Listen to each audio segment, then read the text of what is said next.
10 راتوں میں بھی کون سی رات ہے؟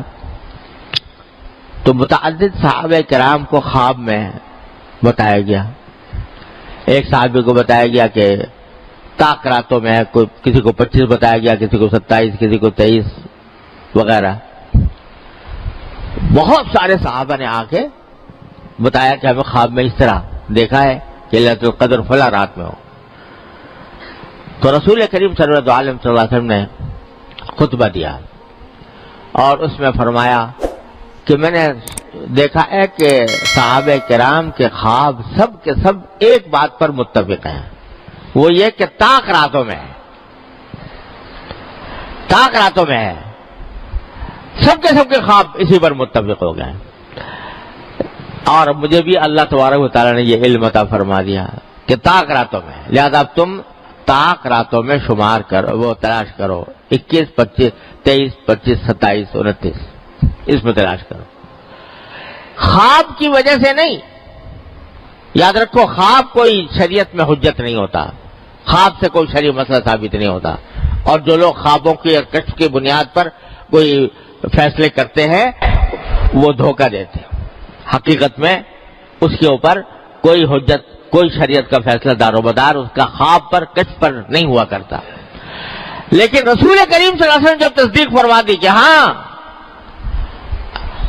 وہ یہ ہوگی شب قدر، کائے میں ہوگی؟ طاق راتوں میں. اور پھر رسول کریم صلی اللہ علیہ وسلم نے اپنا خواب بیان فرمایا.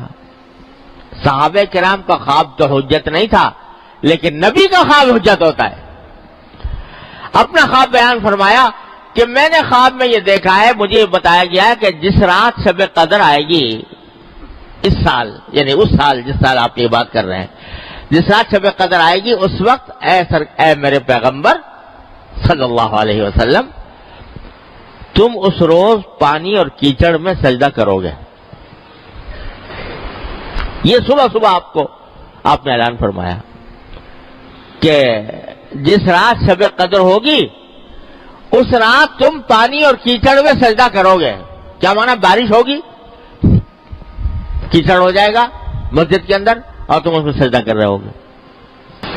یہ صبح کا وقت ہے 20 تاریخ کا، 20ویں رمضان کا. اس وقت آپ نے اعلان فرمایا. صحابہ کرام فرماتے ہیں پورا آسمان صاف پڑا ہوا تھا، کوئی بدلی کا ٹکڑا بھی نہیں تھا.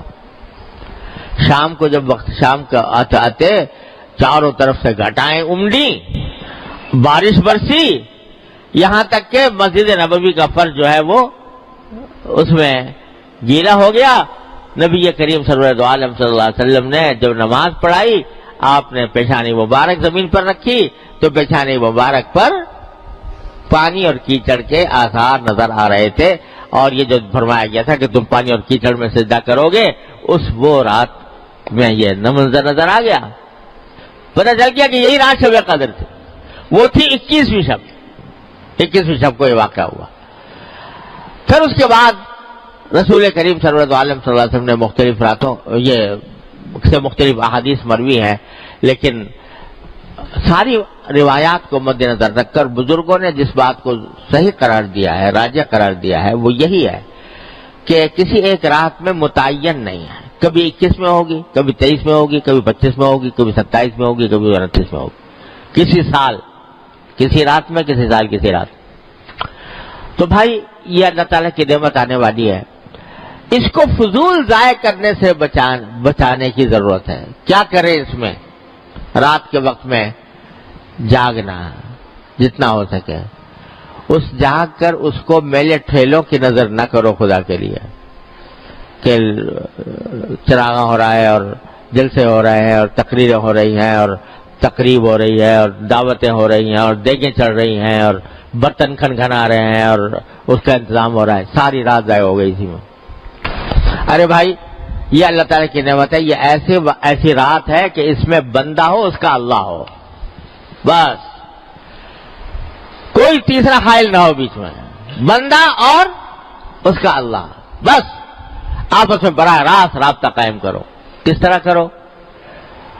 کہ نفلیں پڑھو، سجدے لمبے لمبے کرو، قیام لمبا کرے، جتنی اگر لمبی صورتیں یاد ہیں لمبی صورتوں والی نماز پڑھو، اور لمبے قیام، لمبے رکوع، لمبے سجدے. اور اس سجدے میں جو نفلوں کے سجدے ہوتے ہیں اس میں جتنی چاہو دعائیں کرو. عربی والی دعائیں جو قرآن کی دعائیں ہیں یا نبی کریم صلی اللہ علیہ وسلم کی جو دعائیں مناجات مقبول وغیرہ میں لکھی ہوئی ہیں وہ جتنی یاد ہو وہ پڑھو، اور کچھ نہیں، جتنی بھی یاد ہو، جو بھی یاد ہو، جو دعا یاد ہو. سجدے کی حالت میں، نفلوں کے سجدے کی حالت میں جو دعا کی جاتی ہے بڑی اللہ کے ہاں سیدھی پہنچتی ہے، کیونکہ سجدے سے بہتر کوئی وقت نہیں ہے جس میں بندہ اپنے اللہ کا قرب حاصل کر رہا ہو. سب سے زیادہ قرب بندے کو سجدے کی حالت میں ہوتا ہے. تو اس وقت میں جو مانگو گے قریب ہو کے وہ انشاءاللہ اللہ تعالیٰ کے ہاں پڑھے. اور قرآنی دعائیں ہیں، لوگوں کو کچھ، ہر مسلمان کو کچھ نہ کچھ یاد ہوتی ہیں، ربنا آتنا فی الدنیا حسنہ، اور کچھ نہیں تو، اور رب اغفر وارحم وانت خیر الراحمین وغیرہ وغیرہ. تو وہ دعائیں بھی کرتے رہو، لمبے قیام، لمبے رکوع، لمبے سجدے جتنے بھی ہو جائے. اور جتنی نفلیں زیادہ، سب سے افضل کام تو یہ ہے نفلیں پڑھنا. اور اگر چاہو تو تلاوت، قرآن کریم کی تلاوت، کیونکہ لمبا قیام نہیں کیا جا رہا، زیادہ لمبی صورتیں یاد نہیں ہے، حفظ نہیں ہے، تو لمبا قیام کیسے کریں؟ تو جتنا قیام اور رکوع سجدہ کر لو، اس کے بعد پھر قرآن کریم کی تلاوت، اس میں لگو وقت. سارے ذکر اذکار میں سب سے زیادہ افضل ذکر قرآن کریم کی تلاوت، اس سے زیادہ افضل کچھ نہیں. ایک ایک حرف پر 10 نیکیاں، ایک ایک حرف کی تلاوت پر 10 نیکیاں. اور رمضان میں 70 بڑھا دو اس کو تو کتنی؟ 700 ہو گئی. اور پھر شب قدر میں اللہ اکبر، اس کی کوئی حساب ہی نہیں، کوئی گنتی نہیں، خیر من الف شہر. تو اس واسطے تلاوت جتنی ہو سکے وہ پڑھو. اور تیسرا کام یہ بھائی دعائیں مانگو، دعا مانگو، اپنے پروردگار سے لپٹ جاؤ، لپٹ کے دعائیں مانگو، مچل کے مانگو. ہر حاجت اپنی اللہ کے سامنے پیش کرو. اور وہ کریم کی بارگاہ ایسی ہے کہ ہر مانگنے پر، ہر دعا پر بھی تمہارے لیے نیکی لکھی جا رہی ہے. جو مانگ رہا ہے وہ ملے یا نہ ملے، لیکن جو دعا مانگی، ہر دعا عبادت، ہر دعا نیکی. چاہے اپنے دنیاوی مقاصد کے لیے مانگ رہے ہو، یا اللہ مجھے صحت دے دے، یا اللہ میرا قرضہ ادا ہو جائے، یا اللہ میرا مکان بن جائے، یا اللہ مجھے سواری اچھی مل جائے، یا اللہ میری اولاد کو ترقی ہو جائے، یا اللہ مجھے روزگار میں، یہ ساری دعائیں جو کر رہے ہو، ہر دعا عبادت، ہر دعا نیکی. تو دعاؤں کی کثرت. اور ہم اور آپ کیا مانگیں گے؟ دعائیں مانگنا بھی نہیں آتا. مانگنا آتا ہے اللہ میاں سے کس طرح مانگنا چاہیے، مانگنا بھی نہیں آتا. وہ مانگنا بھی سکھا گئے نبی کریم سرور دو عالم صلی اللہ علیہ وسلم، وہ بھی وہی سکھا گئے. تو اس کی آپ کی مانگی ہوئی دعائیں، مناجات مقبول، الحزب العظم، اور پتہ نہیں کتنی کتابیں چھپی ہوئی ہیں جس میں رسول کریم صلی اللہ علیہ وسلم کی مانگی ہوئی دعائیں ہیں.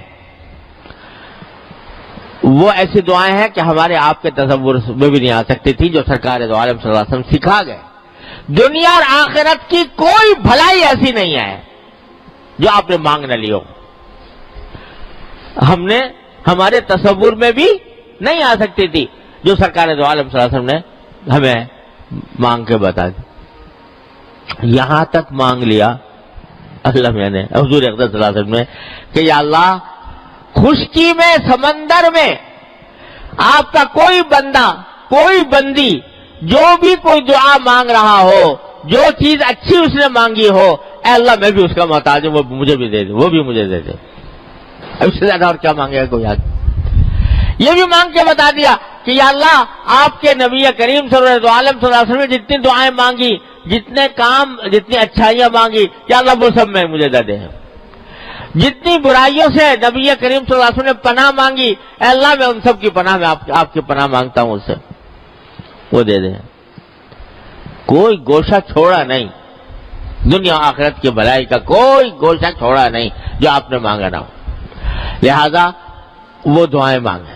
مناجات مقبول کے نام سے چھپی ہوئی ہے کتاب، اور حضور اقدس صلی اللہ علیہ وسلم کی مانگی ہوئی دعاؤں کی اور بھی کتابیں ہیں، حزب الاعظم بھی ہے، پتہ نہیں کیا کیا ہے.